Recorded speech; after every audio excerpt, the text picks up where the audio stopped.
The best part of Fridays at 4 is Origin PC Live. Let's do it.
Yeah, what is up, everybody? My name is Alexis Roselle, community lead at Origin PC, and I am about to 100% Spider-Man on PS4. Nah. And I'm Jericho, the legendary hero of Origin PC. Legendary. And today, I think, is my last stream, last Origin PC Live. At least for a while. For a while. Tell people what you're doing. Yes, before we get I into will it. be at Tokyo Game Show and most of Japan for like 3 weeks. Oof. Tokyo Game Show and most of Japan sounds like a good time. Wish I could go, but here I am. I'll bring you stuff. I hope so. Here's a quick recap for the new viewers of Origin PC Live. This is a show where we talk about the latest in gaming, geek news, and we chatted up with a special guest. This week's special guest is Parnell from No Matter Studios, creators of the awesome title Pray for the Gods. You can interact with us by posting in chat or making comments. We'll be watching for your feedback later on the show. We'll be answering any questions you have, and we'll be announcing the Post of the Week winner who will be winning a copy of the brand new game, Immortal Unchained. Immortal Unchained. Awesome. And with that, let's kick off the show. Our first story is about good old merch. Hasbro has partnered with Epic Games to bring a Monopoly edition of Fortnite. Instead of collecting money when you pass go, you get more health. Brilliant. You can also build walls on properties and eliminate players to be the last one standing. They're also making Fortnite-inspired Nerf blasters, but they haven't revealed which weapons yet. Thoughts on all this new Fortnite stuff, Jericho? It's driving me nuts. It's everywhere. I can't even like get away from it if I wanted to. I know. But I mean, that's cool. I mean, a lot of little kids like, I mean, not Monopoly. I also, I was going to say, a lot of little kids like Fortnite. I'm like, I like Fortnite. Fortnite. But you're a little kid. I guess I am a little kid at heart. Yeah, no, that's cool. I mean, Monopoly's a fun game.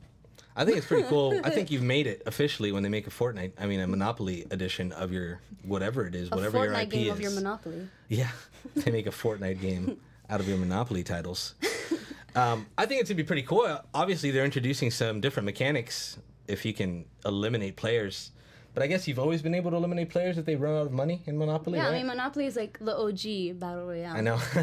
I've yet to ever finish a full game of Monopoly I in my have, life. and it ended up with me not ever talking to that person ever again. Really? Yeah. How long was that This game? was during a hurricane. So, Oh, okay, yeah. so there was nothing else to do. Literally nothing else to do. What's next in the news? We got Nintendo news. Finally. So yesterday Nintendo dropped some surprises in their Nintendo Direct live stream thing. Nintendo. Yep. They announced Luigi Mansion 3, Animal Crossing for the Switch, which is the best, which made waves among fans. It also revealed that Isabelle from Animal Crossing franchise would be making an appearance in Super Smash Bros. Ultimate. Also revealed during the stream was Nintendo's plans for their Nintendo Switch Online, which features online play for the classic NES games. What are your amazing thoughts on this? Amazing thoughts. Amazing thoughts. My thinky thoughts. My thinky thoughts on this are pretty cool. Animal Crossing was definitely the biggest surprise and probably my favorite announcement from the Nintendo Direct. I wasn't too excited about everything else. Luigi's Mansion, I never played the other two. So I didn't know there was 3. Yeah, I know. Well, I didn't know there was 2. I was surprised that Luigi owns 3 mansions. That's pretty incredible. I thought he was dead this whole time. He's not even in like Mario Odyssey, really. I know. It's so His weird. outfit is. His outfit is. That's funny. But yeah, no, I love the fact that Animal Crossing's coming. That's pretty exciting. I never, I played the original Animal Crossing back in the day, but it's been a very long time. So to revisit it on the Switch is pretty cool. I'm always excited for the new Switch titles. The online being paid for was no surprise. It's something they warned everyone about. I think the price point is a surprise, though. $20 for a full year. Hell yeah. It's pretty awesome. And you get all these extra perks to go along with it. I think it's pretty cool. I love what Nintendo's doing with the Switch, and I'm excited to see what else they have coming. Boop, boop. What are your thoughts on it? I'm hyped as hell for Animal Crossing. Animal Crossing. I don't know if you have a DS, but I have, if you want to borrow them, I have 2 Animal Crossing. Sure. Do you want to live your life of loans and maybe own a house? God, that you that'd be can in real amazing. life? That'd be amazing. I can't do that IRL. Might as well do it in a virtual world. I'll lend it to you if you want. Yeah, that'd be sweet. And now for some Origin PC news. Earlier this week, we launched the Intel Core i9 CPU for the Eon 15S laptop. You can now customize the thin and light laptop with an Intel Core i9 8950HK CPU with 6 cores and 12 hypothetical threads. You can get up to 4.8 gigahertz with max turbo boost. I like that sweet Intel shout out. I don't know why I made that noise. Yeah, that was weird. This is the thinnest i9 laptop we have in our laptop lineup. Try saying that 5 times fast. What do you think about this awesome new laptop, Jerica? Well, I don't want to say too much yet because I have one That's here. your check this out? Yeah, it is my check this out. Don't show it off yet, Ben. I won't. Spoilers. Everyone just erase that from your memories, please. Where are we? I don't want to say anything about the laptop. Okay, I'm going to say... I really like it. I'm going to give my thoughts on it. The Eon 15S has always been one of my favorite laptops since we launched it because it's one of the entry-level laptops. It's got a little bit of everything in it, which I love. It's super thin, it's light, it's ultra powerful. The screen's beautiful. It's got a thin bezel this time around. That's the one that has a thin bezel, right? I'm not just making that up? Yep, cool. Yeah, this version of the Eon 15S is my favorite thus far. Kuzi is looking to get a new laptop in 2019, and guess what that's going to be? Same. Eon 15S. We're not the only ones. I think multiple people that work here were waiting for this. Yeah. So that's pretty awesome. What's next in the news? All right, we got some more stuff. All right, kicking off our geek news is a news story about Henry Cavill. Cavill. Hey, wait, didn't we talk about this last week? Superman. Yeah, but as Geralt, right? Yeah. Geralt. Right. Reports came in this week that Cavill will no longer be playing Superman, in future DC movies. Despite the report, it was never fully confirmed by Warner Brothers or Cavill. Warner Brothers Cavill. Cavill. It says there, look. The Cavill. Let's just say Superman. Okay. Warner Brothers sent a statement saying they still have a healthy relationship with Superman. And Superman himself posted a cryptic Instagram video. Currently, there are no official plans for a future Superman movie or appearances featuring Superman.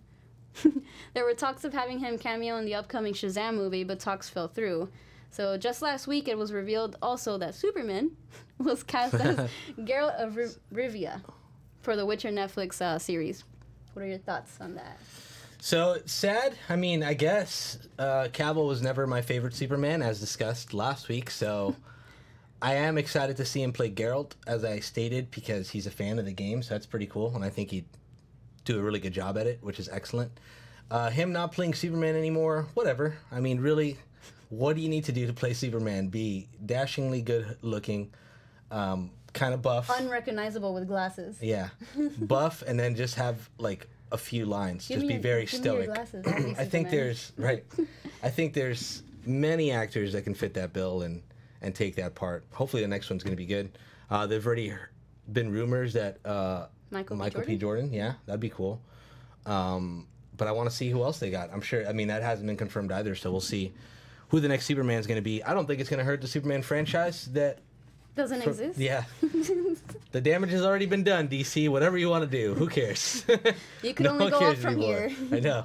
There's only one way, and that's upwards, so good luck. I would not be Superman to play Geralt, you know? Yeah, no, for sure.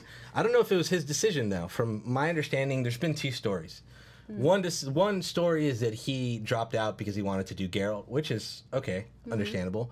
The other story is that he wanted too much money, and Warner Brothers didn't want to pay him because they thought any actor could play Superman, which is Or you can get, what is it, Nicolas Pretty Cage, accurate. right? He was the one supposed Nicolas Cage as Superman would be He's supposed to be Superman. He and was it never, originally. It never happened. That would be hilarious. Make That it would be the happen. worst Superman That movie would be ever the created. worst.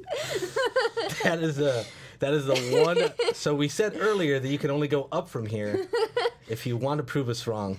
I don't know. Cast Nicolas DC's just Cage. like, dig more into. There he is.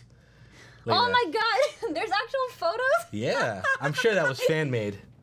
That's real. That's real? Oh, Man, he's chiseled. Super chiseled. that looks like Superman to me. This is Is actually. he wearing a, let me see that again? I don't know. That picture was making me uncomfortable, though. Look at that, it looks like a red thong. It does look a little bit thong-like. All right. Fantastic. That's scary. So the gadget world was buzzing about Apple's new tech that was revealed earlier this week. Apple revealed a new iteration of the Apple Watch with improved health monitoring. They also revealed different iPhone X's, including the iPhone XR, the iPhone XS, and the iPhone XS Max. Whew.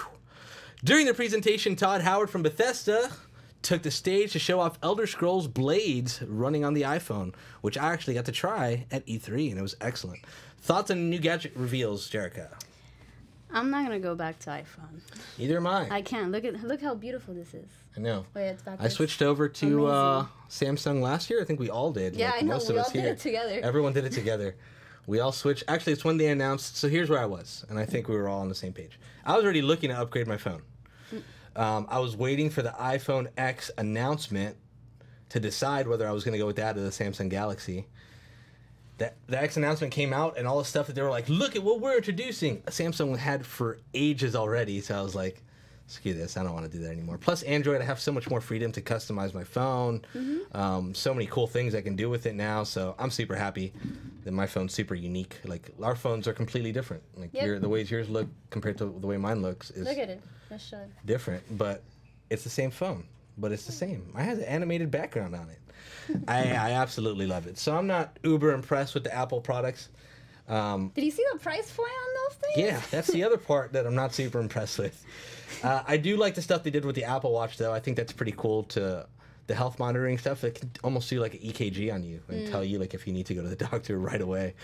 Actually, hey, I don't know if I want that. you're It would dying. probably the moment I put it on, it's like, dude, what are you doing? How are you alive right now? What if you do drugs? Then you're not probably can't afford the Apple Watch anyways. Don't do drugs, So you're in guys. good shape. You're in good shape either way. All right.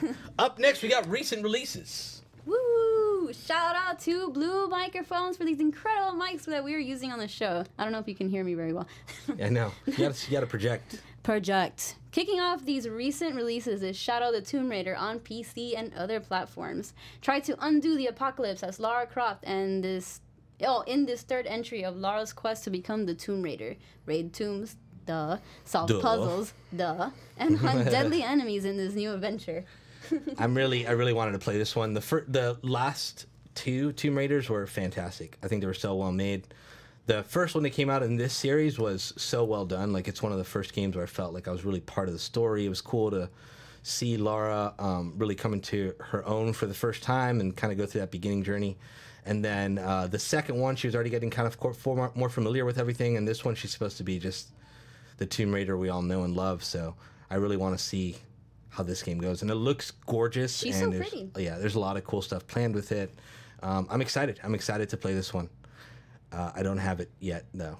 I should. There's too many games There's now. too many games right now. That's the problem. First, there But was I need no to, games. I know. Now there's too So many. once I 100% Spider-Man, I'm probably going to do this, and then just from there, just prepping for Red Dead. Buying as many snacks and getting as much rest as I can for the little to no sleep I'll be doing. Okay, up next, also releasing this week, is NBA 2K19 on the PC and other platforms. Marking the 20th anniversary of the NBA 2K series, play with your favorite NBA teams and play the different modes available, including the career story mode.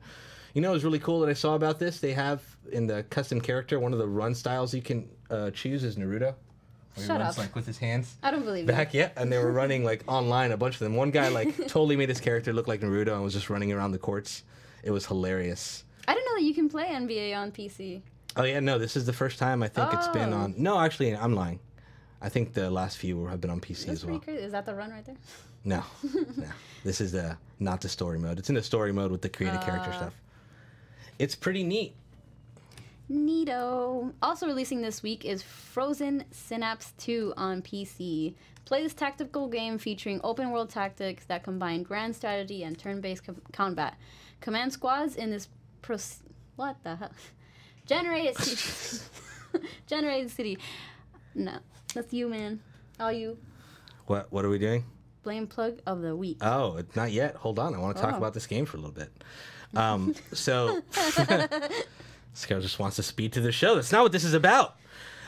Frozen Synapse 2. The first one I had actually tried, and I thought it was really, really cool.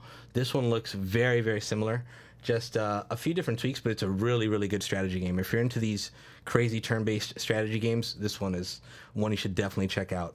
Highly recommend it. Highly recommend it. Okay, now we can move on to blatant plug of the week. More blatant plugs. Blatant plug of the week. Shop and save with Intel Gamer Days. Available now. Go check out Intel Gamer Days. So Intel Gamer Days is essentially a promotion that Intel is doing for gamers. They're offering a ton of different discounts specifically targeted to PC gamers. We have an excellent promotion running with them, which you can check out at originpc.com. This one is over $850 in value. It's like one of the craziest promos we've done, and we're happy to help out Intel with their Intel Gamer Days. I think it's such an awesome thing that they're trying to give back to the PC community, the PC gaming community, showing some love there. We're also running a giveaway with them for Intel Gamer Days. Is it there?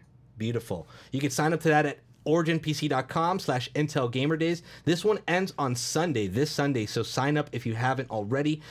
With this PC, you get an Intel Core i7-8700K with Intel Optane and a Titan XP Jedi Order Edition.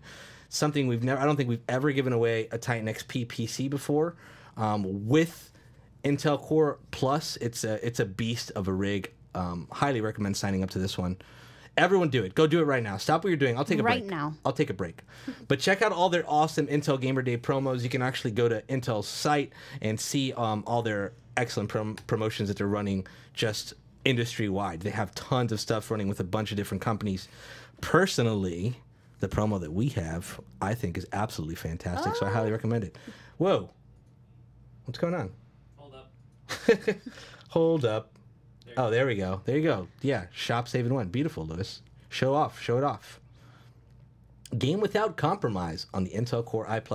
So yeah, Intel Core i+ is something that I've actually described to you guys before, but I'll talk a little bit about it now. So Intel Core i+, when combined with an i7, if you combine an Intel Optane memory module with an i7, what this does is engage the Intel Core i+ tech. Intel Core i+ speeds up your loading times and your speeds for your regular mechanical hard drives. So regular mechanical spin drives, or mechanical drives, whatever you want to call them, will actually speed up to nearly as fast as SSDs. This means increased loading times for games, faster loading times for software that you use, and increased boot times for Windows. So Intel Core i+, something that I've been highly recommending for quite some time, and I highly recommend to all you folks. If you already have some mechanical drives that you've been using, the Intel Core Optane module is not that bad. If you're using an i7, you could set it up super easy. So yeah, check that out. And that's it, right? Yeah, we're good. Well, let me talk about the promo. The Intel Gamer Days promo with Origin PC Millennium. It's a limited time offer, so take advantage of it while it lasts. I believe it ends this Sunday as well, so you got 2 more days to take advantage of this awesome promo. Sign up for the giveaways and check out all their awesome deals. With this one, you get free US ground shipping, free professional CPU overclocking, a free $50 Origin PC Visa card, $40 digital Steam key for Shroud of the Avatar, and over $610 worth of Intel Optane Premium Creativity Bundle with Intel Optane 7 and Intel i9 systems only. So check that out, friends. OriginPC.com/Intel Gamer Days. Eat, sleep, game, repeat. Ooh. All right, so Eat, Sleep, Game, Repeat is where we talk about the games we're playing. This segment is sponsored by Origin PC Gear Shop, which none of us are wearing, where you can buy your own. Buy the sweet Seattle shirt. I was wearing mine yesterday. Eat, Sleep, Game, Repeat shirt. Alexis, what are you Eat, Sleep, Game, Repeating? So, I He wrote something here in the thing. I was trying to read that real quick. I'm playing Scum. In between Spider-Man. Scum is awesome. It is everything that I expected. I've been waiting for Scum for a very, very long time. I've actually been holding off on playing all the betas and stuff. I've been in the access since way early, like way before anyone was, because we're good friends with Devolver, and I was lucky enough to get invited to it. It's so cool. It's just like, I'm a huge fan of these open world survival games where you have to survive, and not only are you surviving from just nature and yourself and starving and water and trying to find weapons, you're really trying to survive against other players and hopefully make alliances or not. But the game, for an early access game, runs super smooth. It's got a lot of humor in it, and as you saw there, like, you can dress up in all sorts of crazy ways. The world is massive and it's gorgeous, and the amount of detail that goes into every character is crazy. Like, you actually have to keep your nutrients up. You have to see what you're eating. It's not only just about eating, but make sure you're getting the proper nutrients. You have to make sure you're burning more carbs than you are super realistic. You are eating, because you can actually gain weight and become sluggish. Your character gets older and becomes more sluggish, or becomes more powerful, depending if you start off really young as you get older to the mature age. It's super in-depth. It's got all metabolism charts, and you could lose teeth, and you can poop. Pooping is always fun in any game. Any game that lets you poop in it, I'm all for. No, Scum is really, games, really highly recommend. Yeah, exactly. Scum. I hope there's pooping in Kingdom Hearts.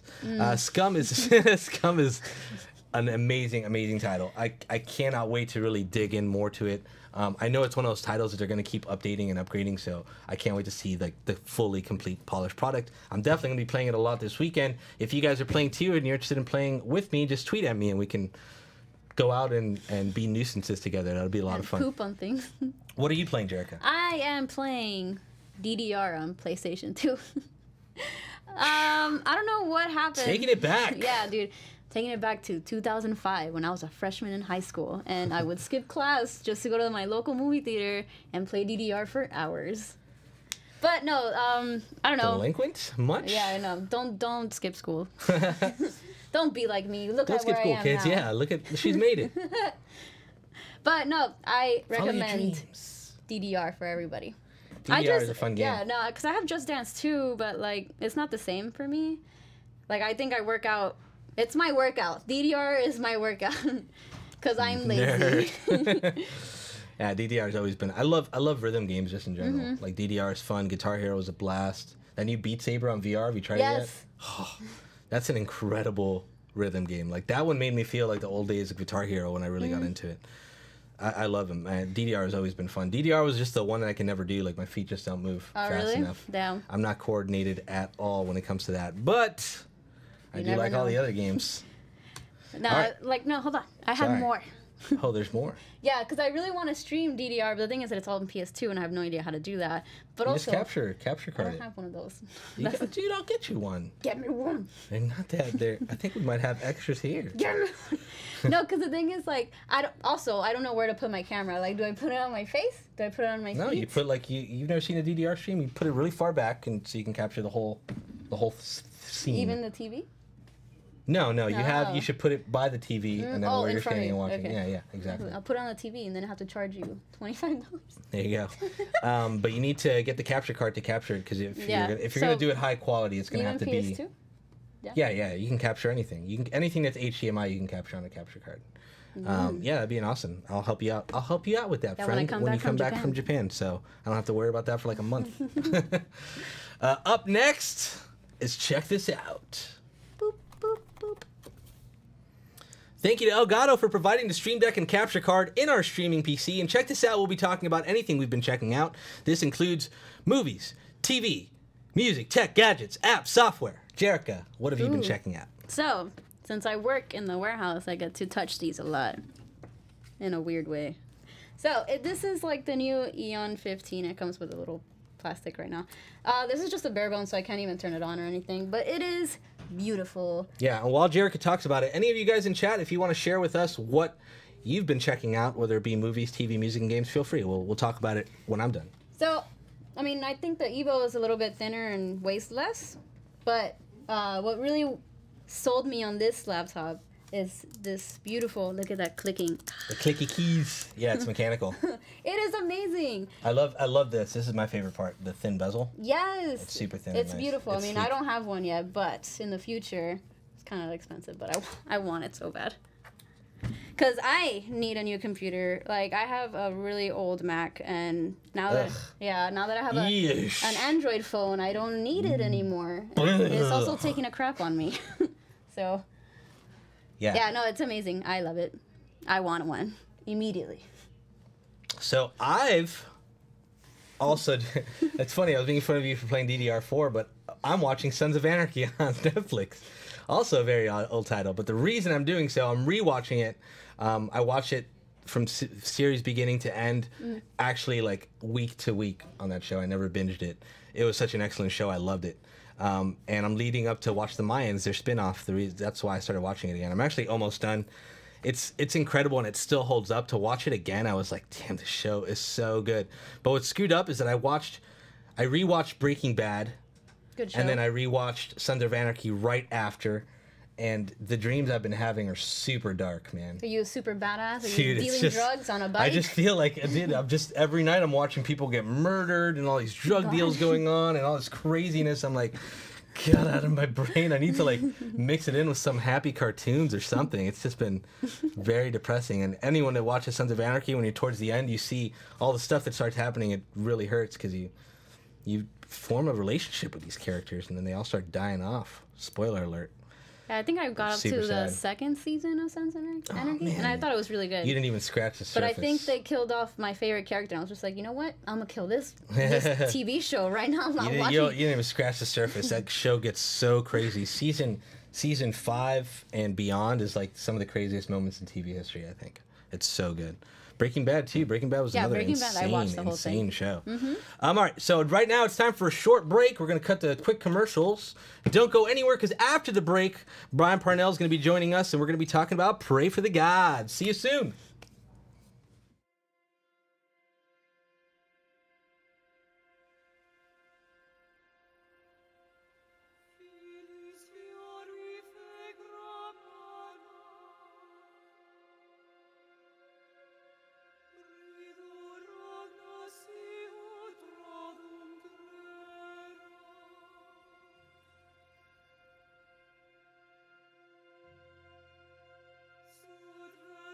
Sur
Welcome back, and shout out to AMD for the Ryzen Threadripper powering our streaming rig. It's time to chat with Brian Parnell, the director and founder of No Matter Studios, developers of the upcoming Praey for the Gods.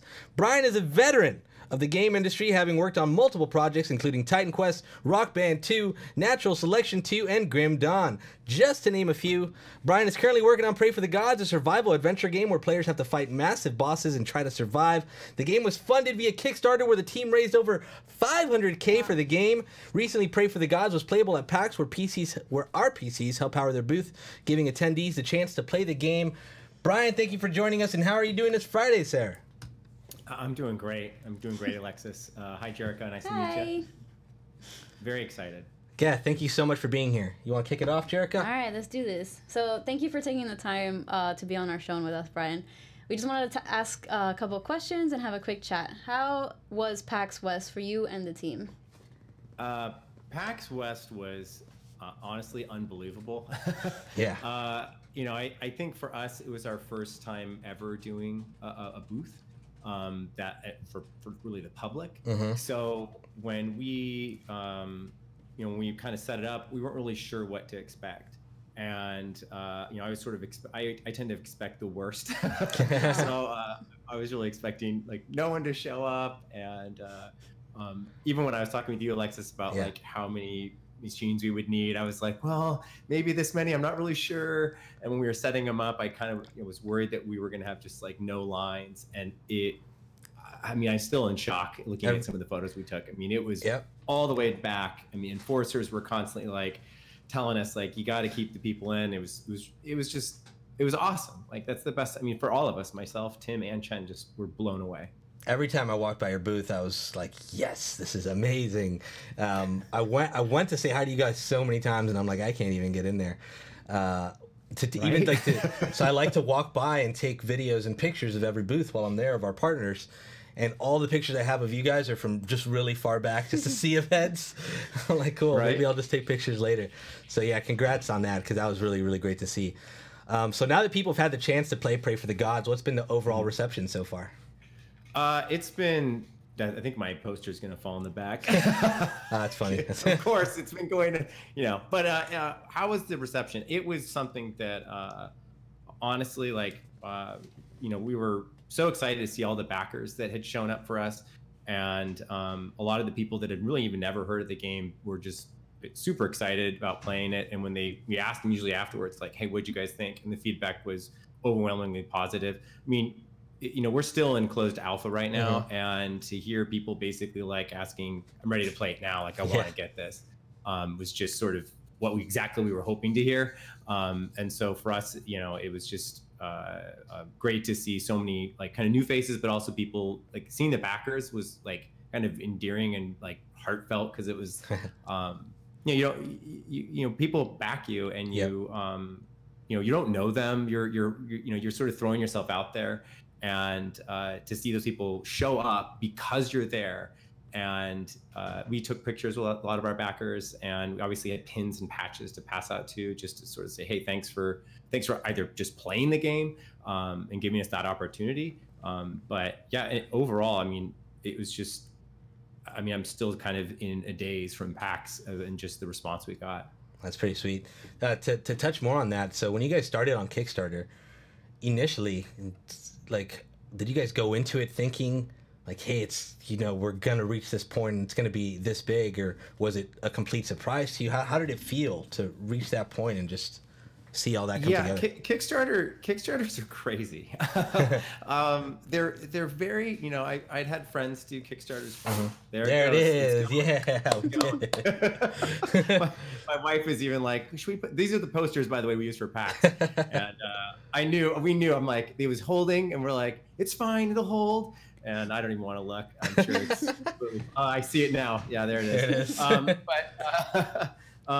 When we did a Kickstarter, it's one of those things where you kind of hope for the best. You have no idea really what you're going in with. And when I talked with a lot of friends that had, like I said, done Kickstarters, and they were kind of like, you have to sort of have this feeling that you have to realize that you're independent, that you never know what people are going to think. And for us, like, with that, a lot of people had mentioned, like, we weren't celebrities. We weren't from an original, like a new an older IP sort of being brought back or something like that. We were literally just fresh out, like, hi, want to give us money to make this game? And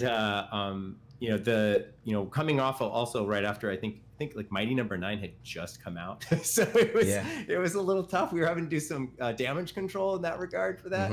But in terms of Kickstarter stuff, it's never what you expect, and for that, we learned a lot during the Kickstarter, just how to even talk with customers and how to talk with backers in general, how to talk with press, how to even just get stuff out there. Because for us, we're just 3 people, and we make our trailers ourselves. We do all that stuff, and we just kind of put it up on YouTube and see how it goes. So, for Kickstarters, it's especially now, I think it's matured a lot. So people expect a lot more. They want a playable demo, or they want at least to see some kind of a build. And I think that's good. I think it's the days of putting a picture up and saying, like, give me money. I made a picture. That wasn't really fair to backers. And honestly, it wasn't even fair to the people who thought they could make that game. I think for Kickstarters moving forward, you should always have a proof of concept. It's like pitching to an investor. You want to make sure that the money that they're backing you with is going to come to fruition for them and for yourself. And I think that's something that we were very diligent about when we went with our Kickstarter as well. Yeah, and leading up to the Kickstarter campaign, do you do any like initial marketing? Like, do you start already promoting on social media? You start putting out trailers, stuff like that before getting into Kickstarter, or is that all just as soon as you launch Kickstarter and see how it goes? Yeah, I mean, I would recommend, like, if this is more of a hey, I want to do a Kickstarter, you really have to have a community. For us, like, one of the things I told the guys was, like, we need like X number of people on like following us, or at least knowing about us through either our newsletter or Facebook or something, because those are the people that evangelize for you, and those are the people that go out and tell their friends. Like, I only have so many friends, and I only have one voice, and if I can empower people to basically go out and tell their friends and their friends' friends, that's in the end just going to help us. So when we went ahead with our Kickstarter, we had a trailer that we felt really confident about and we're really excited about. So we felt solid, but we also knew that we had at least, the numbers that I felt would make me feel confident going in. Our strategy is sort of this, like, no regrets. Like, if you're going to go in with Kickstarter, you have to go all in. Yeah. You can't, like, there were moments like when I was in my car dropping my kids off and then driving back to, like, get back on Kickstarter, I was sort of like, not screaming in the car, but like you gotta make this happen. Like, this has to happen, because you have to psych yourself up, because it is a mind game. Like, it is a total, like, you get inside yourself a lot on a Kickstarter. And I think, for us, just getting first the kind of the prep, we sort of like to surprise a little bit too. I feel like with press, there's almost sort of a bubble effect where if you sort of tell all your friends and it rises up, there's a better chance actually of it getting to press. If you just send an email to some press outlet, they're probably not going to want to talk about it. And in a lot of ways, they're going to find, you may just get sent out to, like, jobs at, like just some random email account, and it gets buried. But if you go to your fans, they're going to be the ones that are going to bubble it up, and they're going to talk about it on their social media and everything else. And the press will see that, and then we'll be like, oh, hey, everyone else is talking about this. We should probably talk about it, instead of putting it on their shoulders to be the champions for you. So that's kind of, if I were to tell somebody, thinking about Kickstarter, you need to have a community first. It's really good insight. Really good insight. So what are the current plans for you and the team in terms of game development? So right now we're currently in our closed alpha. We've been in closed alpha for about 6 months now.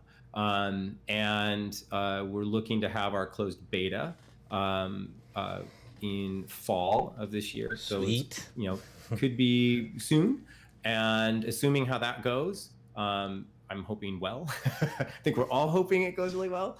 Then we'll have our initial PC launch probably end of this year, and then with consoles to follow. That is super exciting. I'm excited myself to play the game. I can't wait. I've been waiting. It's getting better, man. It's like every I mean, sorry to interrupt, but like no, it's for us. It's shocking because we've done builds. You know, we did independent evening. We got invited to, which was really cool. That was like kind of pre-E or like right around E3, and we found when we make those kinds of builds, like even when we did our little small kind of super pre-alpha for Kickstarter, it really sort of energizes us as a group to finish things for one, but to also really go out there and get as much feedback as we can.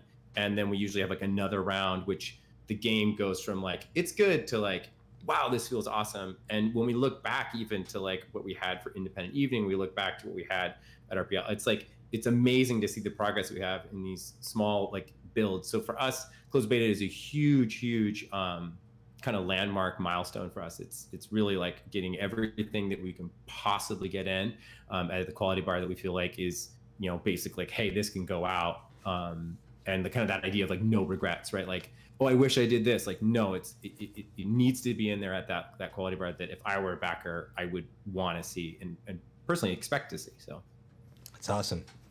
So we touched on this a bit earlier. So you guys built a community around the game so far. How's it been like? How did you achieve that? How did you get there? So I'm still kind of a noob when it comes to social media. Like I Twitter. So when we first did our trailer, like which was in 2015, and we were kind of like, hey, maybe this will go well. I don't know. And I remember, Tim and Chen and I were all kind of trying to figure out like, is this going to be, let's get a couple thousand people to see this video on YouTube, and then that'll make we can still keep doing this in our spare time, right?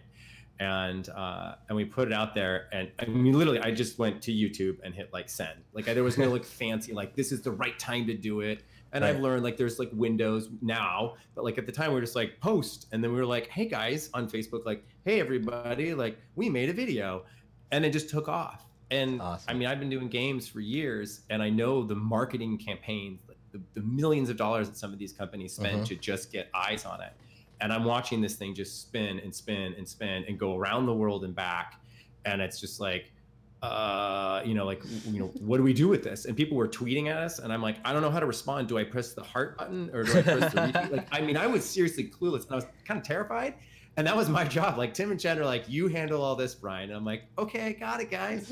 But we realized like, you know what, we need to make a newsletter, and we need to make that newsletter be like where we put our voice out there. Cause like press is changing a lot for a number of different reasons.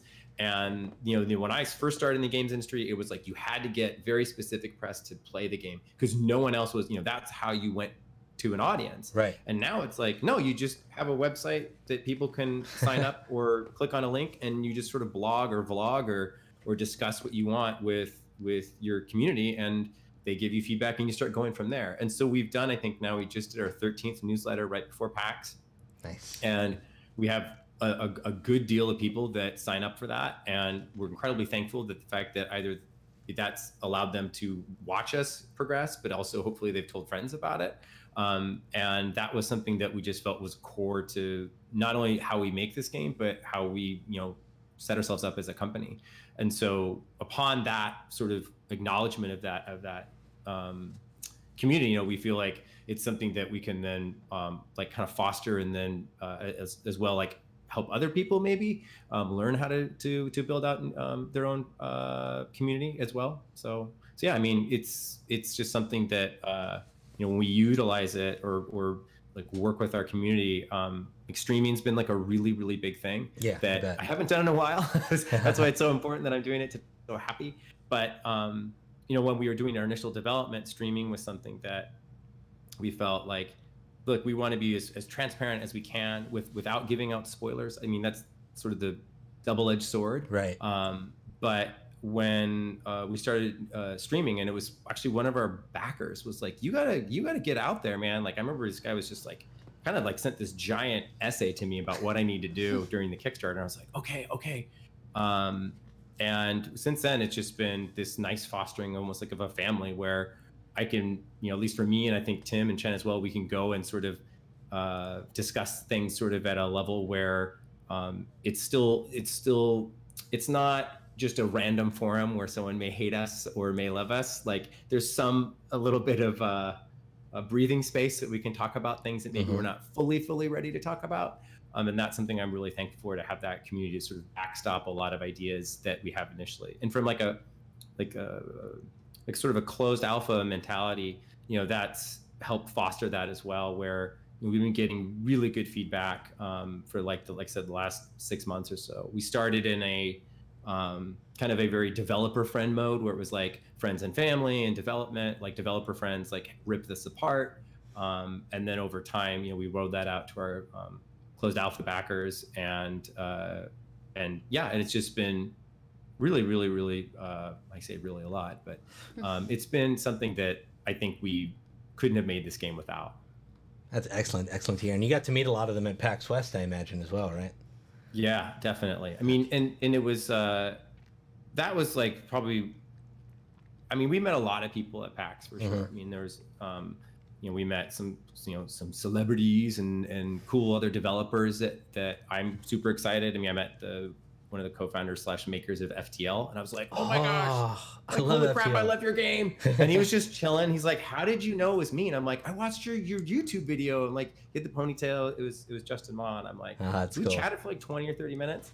But at the same time, my level of excitement for that was just the equal, if not more, for, I mean, there was a very specific person that came by, and we took a picture with them, and you know, just getting to talk with them and why they were so excited was, you know, reason for me to want to go right back and dive. I mean, after 4 days of doing PAX straight, you know, from whenever it was like 8 a.m., 9 a.m. to 6 p.m., just standing on your feet talking, and my voice was hoarse. I was more than excited, as well as Tim and Chen, to just dive back into the game and be like, we literally have like our backlog of feedback that we took down from people that played, and we're like, okay, we need to look into this, we need to look into that, and line item it, and we're pushing through. And it's just something that yeah, I mean, community is so critical to, I feel like, to making games. You can't, I mean, maybe some people can just, I'm in a basement, but like maybe people can just go into a basement and throw it up online and they're good with that. But I feel like it's, to make games that are really special, like it's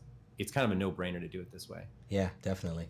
It's funny that you said that about PAX. That's something I experienced too, and I've seen it happen time and time again. Like, it's such an exhausting show. You're there 10 to 12 hours a day, either standing or walking around or doing whatever it is. But the energy that you get from that event, like when you see other gamers that they're excited about your product, or for influencers excited about watching your streams, and meet other developers or whatever it might be, you come back with such a fire. No matter how tired you are, you just come back like wanting to dive into whatever it is you're working on or doing. So that's pretty cool.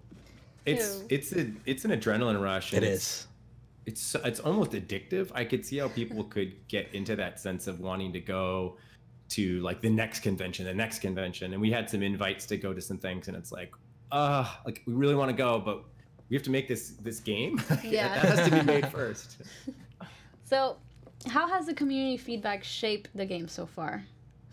So yeah, when I think when I was making that really long answer before, I mentioned closed alpha, and you know, it's definitely a smaller group in closed alpha. It's fully gone. Yeah, there we go. It's finished. Awesome. My wife's gonna get a kick out of that. She was saying it's gonna fall. But in terms of closed alpha, you know, we wanted it to be small initially, because we knew we wanted to sort of roll it out then to like a larger group for closed beta. But when we even started back in our dev, like just developers, it was like we were getting feedback in terms of like controls, and you know, originally we started where like if you hit left click, she would like notch back the bow and arrow, and then right click, she would shoot it.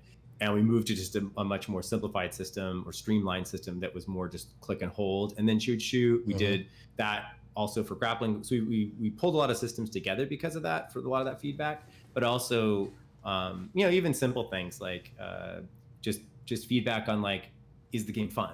You know, where we may think it's fun, or is the game too hard? Because we play the game every day, so we get very, very good at it. And like, this is way too easy.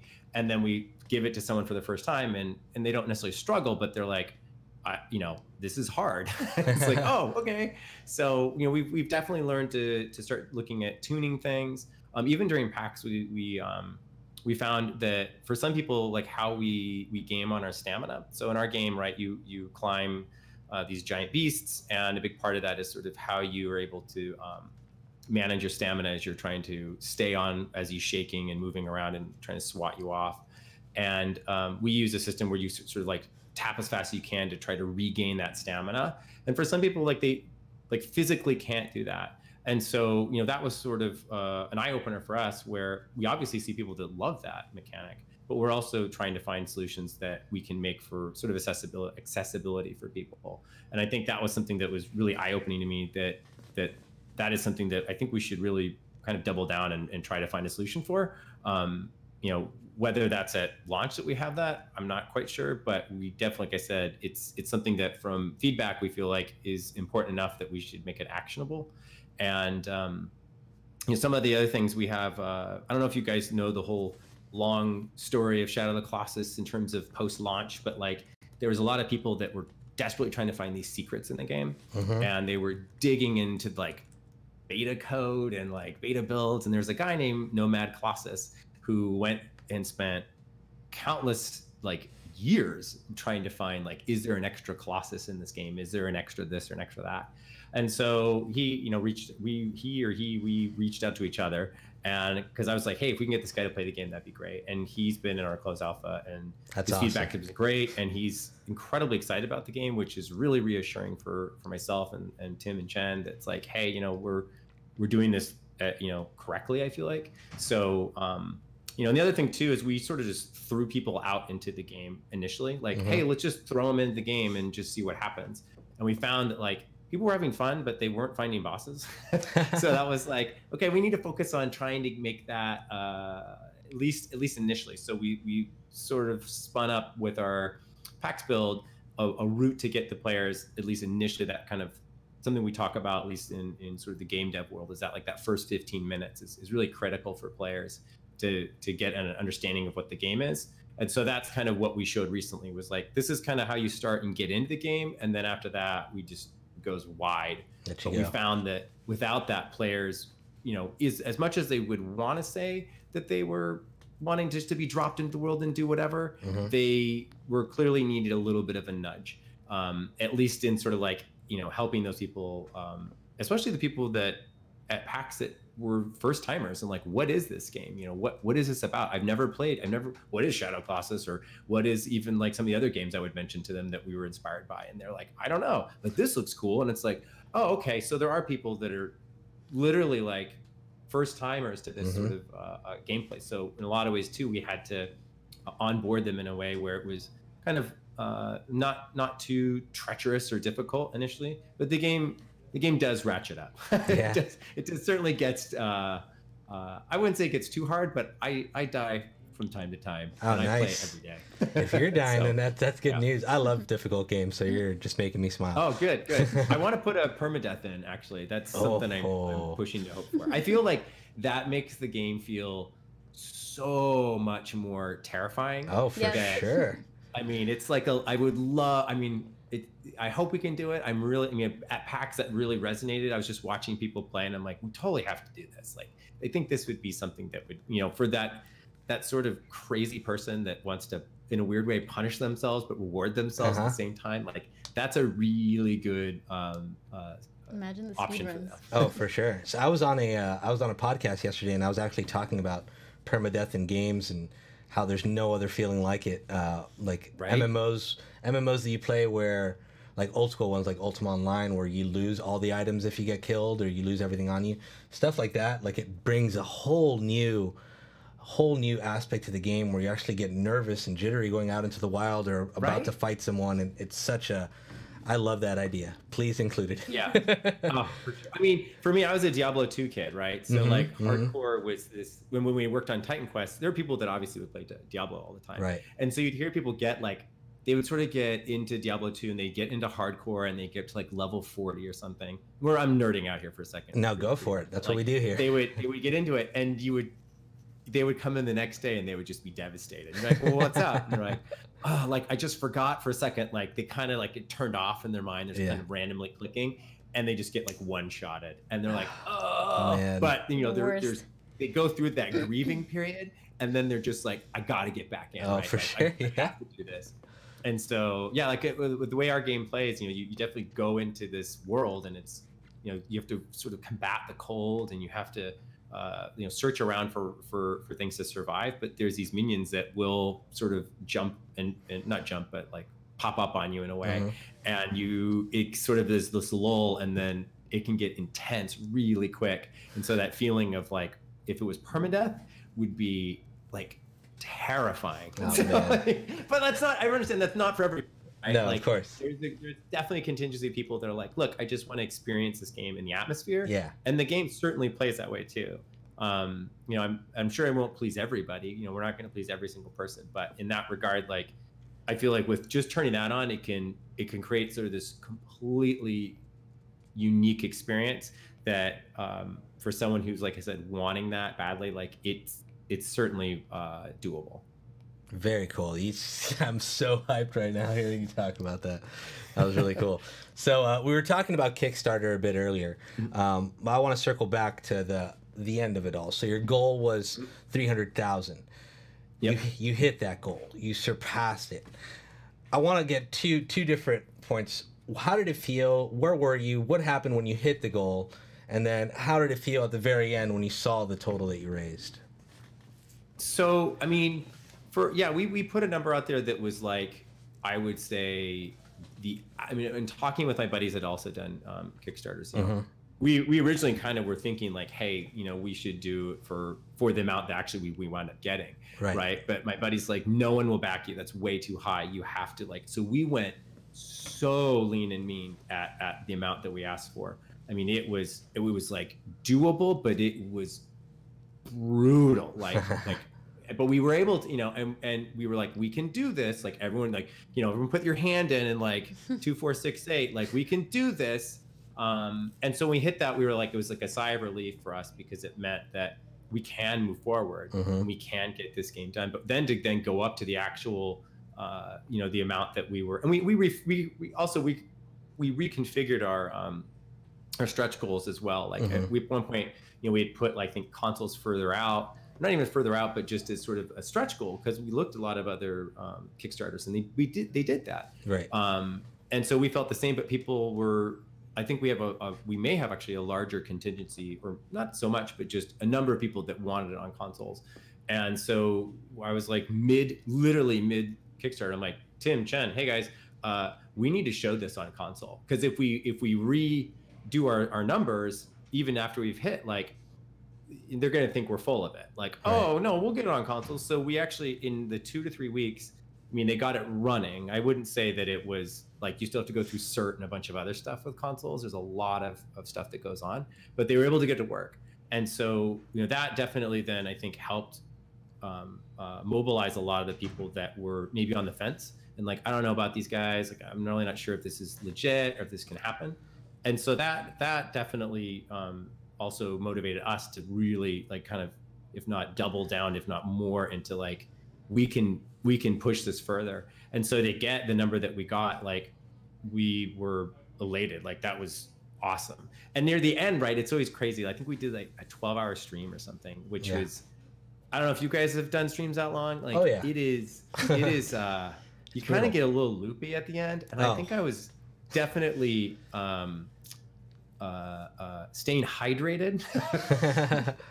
so it was by the end, like, I think when we hit the goal, like, we all three of us were there. My buddy who helps with sound was an old college buddy, and then my other high school. Like, I called every friend card in I could on this. Like, I was like, hey, my buddy does like video and producing of kind of commercials and stuff. I'm like, you're gonna help with our Kickstarter video. And then everybody that I went to college with and did music, I'm like, you're gonna do our sound. And the other guy I'm like, I went to college with, you're gonna do our music. And so, like, literally pulling every favor I could. That's awesome. And so it was great at the end to sort of have this moment that we were all had gotten across the finish line and some. And then I think even that day, like right near the end, like PewDiePie and Jacksepticeye streamed us, which was like, or played the game and did videos, which is like, when they emailed us, like I thought it was literally someone like faking it, like it wasn't really them. I was like, no way, like because we didn't reach out. I didn't think that was even, you could do that, right? I thought you had to go through all these back channels and stuff, and they just emailed us, and I was like, oh, really? And they tweeted us, and I'm like, okay, that's legit Twitter. And so that kind of even further really just made it so special.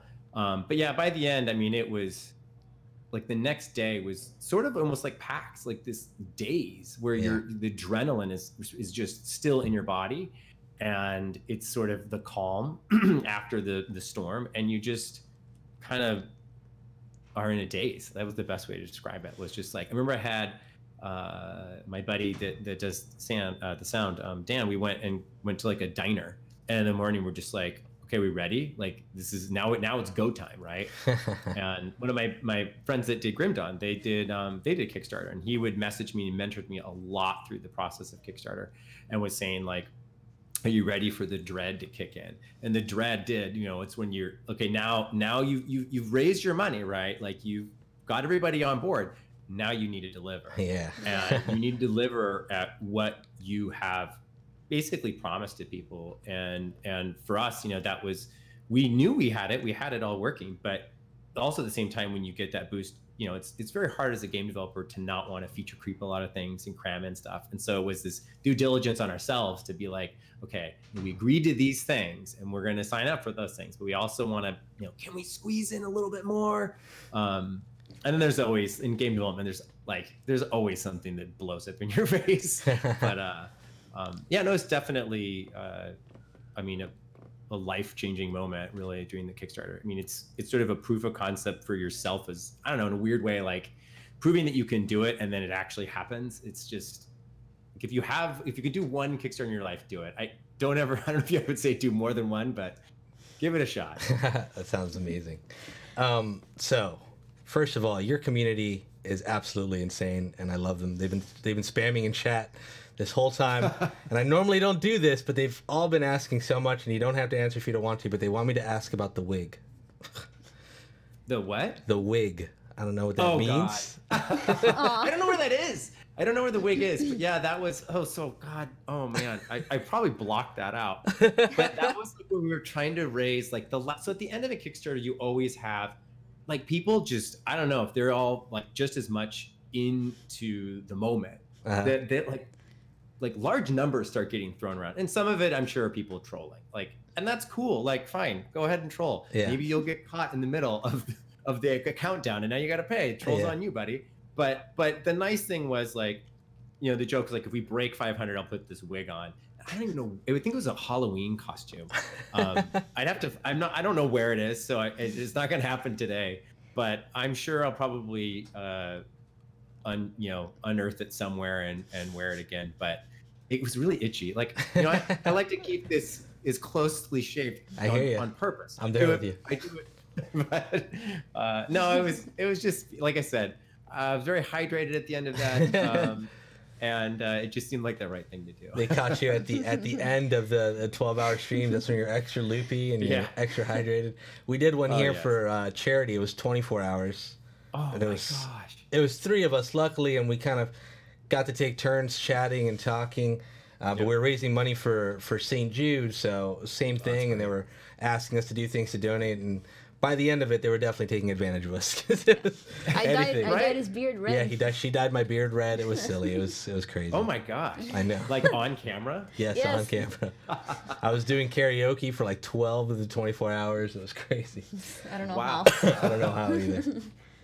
Go for it. All right. Other than Kickstarter, are there any other ways players can support the game and its development?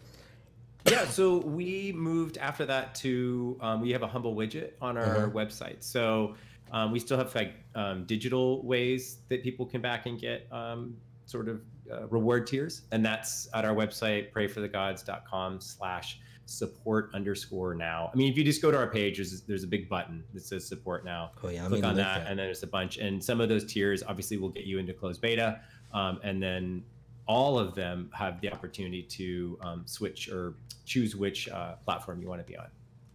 Cool. Excellent. Actually, real quick note to our producer: can you actually link that in the restream chat so that goes to everyone, Lewis?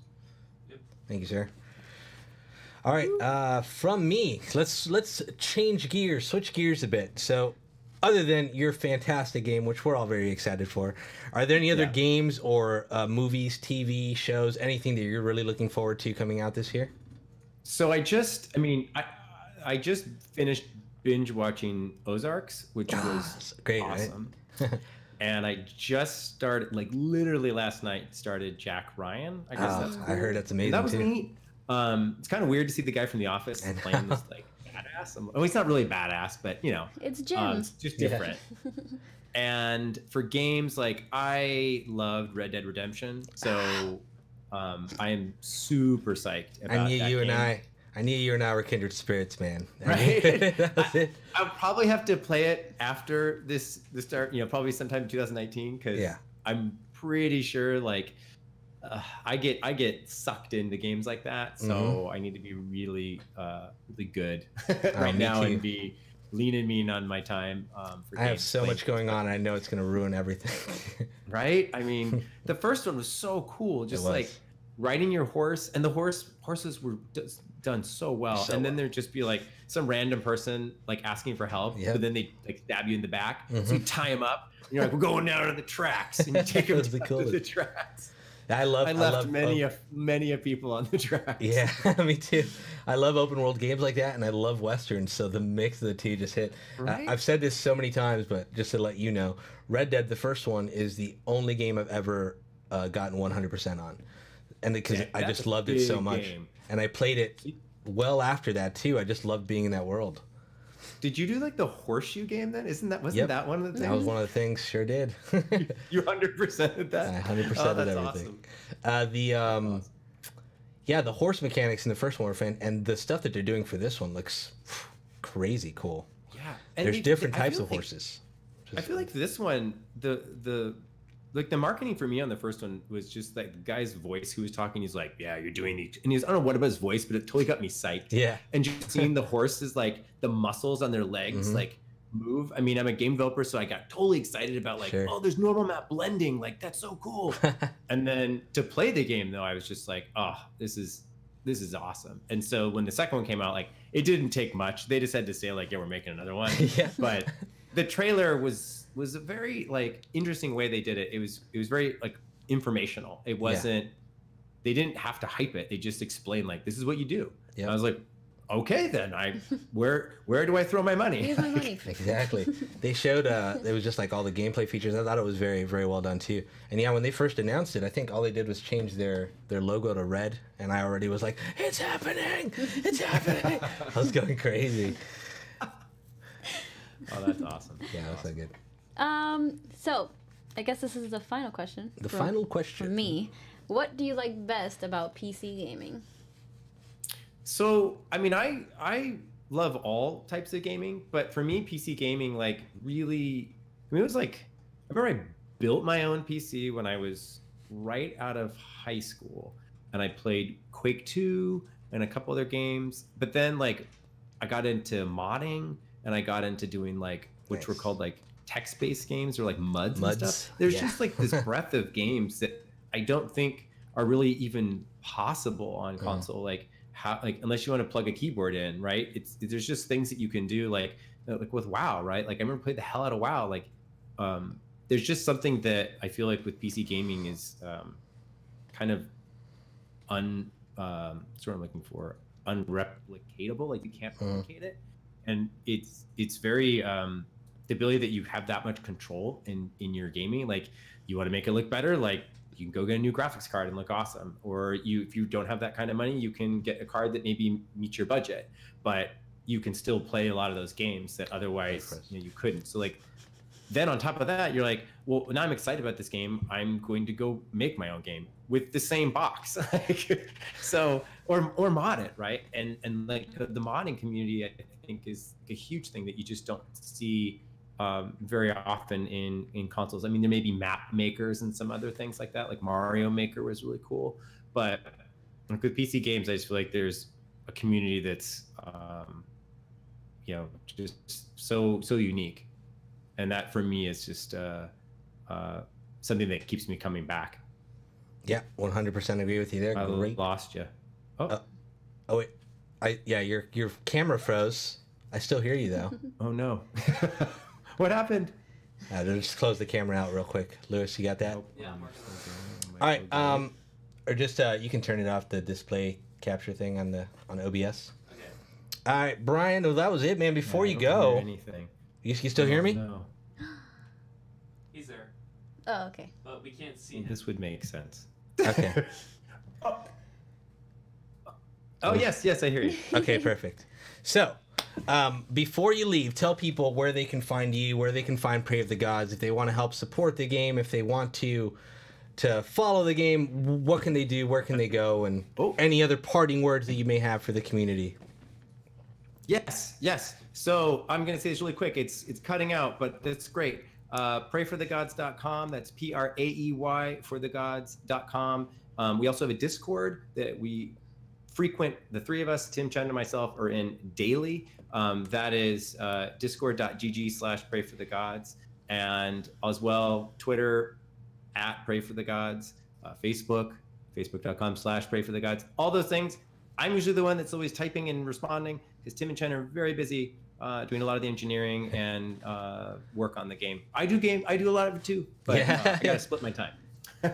That's awesome, man. Thank you so much again, Brian, for being on the show. We're all looking forward to it. Check out Praey for the Gods, everyone, and have a fantastic weekend. Thank you, Brian. Awesome. Thank you, guys. Have a great weekend. No problem. Yourself, too. We'll chat soon. Aw. There you go. You cut him off. How dare you? Rude. Okay. All right. Up next. What is next? That was such a great interview. Post I don't even know. Oh, it's post of the. No, it's Ask Gordon PC. In your face. All right, so this is the time where you get to ask us questions, sponsored by Echo Gear, who supplied us these fantastic mounts and a bunch of other stuff for our studio, which we can't thank them enough. Check them out at echogear.com. Hopefully you've been asking questions already. If not, ask them now, because we're going to answer pretty much anything. It doesn't need to have to do with gaming or PCs. I love answering silly questions. It's what we're all about. If you want to know what type of product I use for my beard, the answer is nothing. This is au natural. Oh, yeah, that's right. Pretty fancy, huh? But can I have pizza? Okay, that's the one question we're getting. The answer is yes, and we're moving on. We have pizza right there. We actually do have pizza right here. Up next, maybe, unless we get some questions flooding in now because of the delay. Up next is Post of the Week. Oh, people are asking the question now, of course. Now, give me the Where can you get the shirt? I got the shirt in Seattle. Can you guess? That's where I bought it. At a store, I forget the name. It looks very Urban Outfitters. Yeah, it could be. It wasn't. What's in the box? Pizza. Brad Pitt's wife's head, I think. Oh, damn, spoilers. I've never seen that movie. What? You jerk. How have you never seen Seven? That movie's been out. Look, there's a certain point where you gotta cut out the spoiler thing. If been over 10 years, what year did Seven get released? All right, let me tell you something about myself.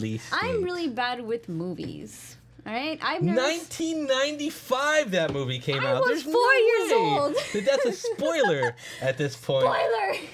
That is no way. It's been over that on my 20 list of years. things to watch. It's almost 30 years. I've never even seen The Goonies, you ass.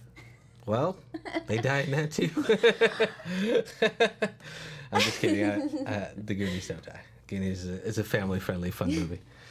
So for Post of the Week, Jerica, you want to take this off? Wait, no. Is it me? No, it's me. So last week's topic for Post of the Week. Oh, they're asking me about my tattoo. Oh, okay, go ahead. Answer away. Which one? I have like 12 or something. Yeah, it's too many. Some can't show. No, definitely not. Okay, so for Post of the Week, last week's topic was, for comedic purposes, what would you add to a PC build to make it hilariously unique? We received lots of responses, but we could only pick one, and this was the first time I've ever seen a clear-cut winner right from the rip. One? Yeah, that was really good. It was so funny. Nothing ever. Haxer Jim Duggan, hilarious name too. I would put this photo of my coworker on the side Every year I put this photo on something. The best were the cake and the plates on his birthday. I also did M&M's at Christmas. It is funny. It's just a random picture of his coworker, which he put on cakes and different plates at a party. And you can't see it in this, but those M&M's have his face on them as well. Why don't we do that brilliant. here? Oh, there he is. He's in chat. You are hilarious, my friend. Congratulations for winning. That poor man. We're going to DM you on Twitter so you can get a copy of your game. And please participate every week, because if they're anywhere near as funny as this, I'm gonna laugh so hard. This is probably the most I've ever laughed at a post of the week. Sorry, Mnemonic, if you're there. I know he's going to get so upset that I said that, because he's the post of the week champ. But Hacksaw, thank you so much for that. That was really, really well done. What's next week's topic, Jerica? No, because this is what they were asking me about. It's like a little lady with a wolf pelt. It looks I don't know. It's one of my first tattoos. We don't even talk about it. All right. So next week's topic is, or do we have a question? Oh, okay. Did you say the prize? Yeah, prize is. We have no more. It's yeah, Immortal. Yeah, I thought we talked about that earlier, didn't we? Yeah. Or did I say it? I said it. Did I miss it? Okay. Earlier in the Immortal Unchained. You're gonna win a copy of Immortal Unchained for PC. We'll send you that code after the show, my man. So next week's topic is, you can now make an audible sound effect play when you boot up your PC. What would you have it play? Examples include the Quake announcer saying, "Impressive." I don't know, is that how he says it? Yeah. Oh. Impressive. Getting retro with the Windows 98 startup sound, no. Or Koozy's Go impressions. Yes. No, that would literally be the worst. Keep it PG-13 and make sure to use the hashtag OriginPCLive with your response, and we'll be picking the post of the week for the next episode. Or don't keep it PG-13. Or don't. It'll just be me going, All right, ladies and gentlemen, that is the end of the show. We are actually going to transition. Well, in 30 minutes, the winner of the Deadpool 2 PC is going to be unboxing the PC live on his stream. I believe we got the link. Let me give it to you guys real quick. But we're going to host as well. Did I send it to you, Lewis, or not? So when I come from Japan, is he in chat? Yeah, you talk. I while will I look this not up. be here anymore for a while because I'm going to school. So I'll be MIA. But for that time, I will be a full-time streamer, and you can find me at... Right here. Right here. Yes, right there. Twitch.tv/nano_kitten. I never say that. Nano_kitten. I used to say that all the time when I used to introduce you back in the day. You used to do it all the time, so I don't have to say it. Okay, yeah, so the winner of the Deadpool PC is going to be streaming the unboxing at 6 p.m. Eastern Time. We'll be hosting it. It's twitch.tv/CyberDeathX. Death is DETH. Lewis, can you put that in chat, please, for everyone? Got it. Twitch.tv/CYBER. There it is, DeathX. Perfect. So watch the awesome unboxing. We're super excited to see it. Congratulations again to them. Next week's episode, we're going to be announcing the winner of the Intel Gamer Days PC, so hopefully you're the lucky ones. Thank you guys for joining and hanging out. Don't forget to check out Praey for the Gods. Follow me on Twitter at Kooziel and on Mixer at Kooziel, because I'm a new Mixer partner. Oh, that's right. Congrats. Thanks. I haven't streamed there yet. yet. No. I was supposed to do the stream today, and I think it's still going to be likely, but who knows? I have so much going on. There's other things that are coming, and I can't wait to tell you guys about it. But I love you all so much. You're all fantastic human beings. Take care of yourselves. Love one another as much as I love you, and that's a lot. And have a safe weekend. Adios, Origin PC family. Until the next one. Impressive. There it is. I was right. Close. Impressive. Impressive.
find me at Right here.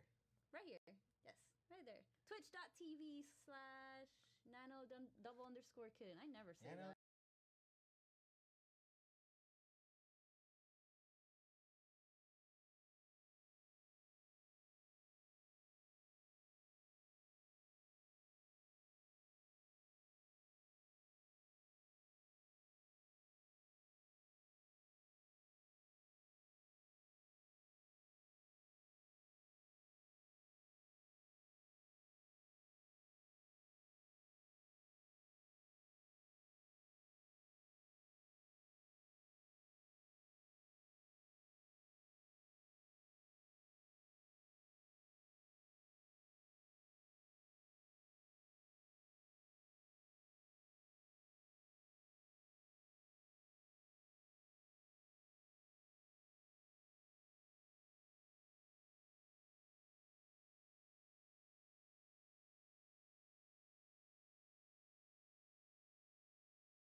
Be likely, but who knows?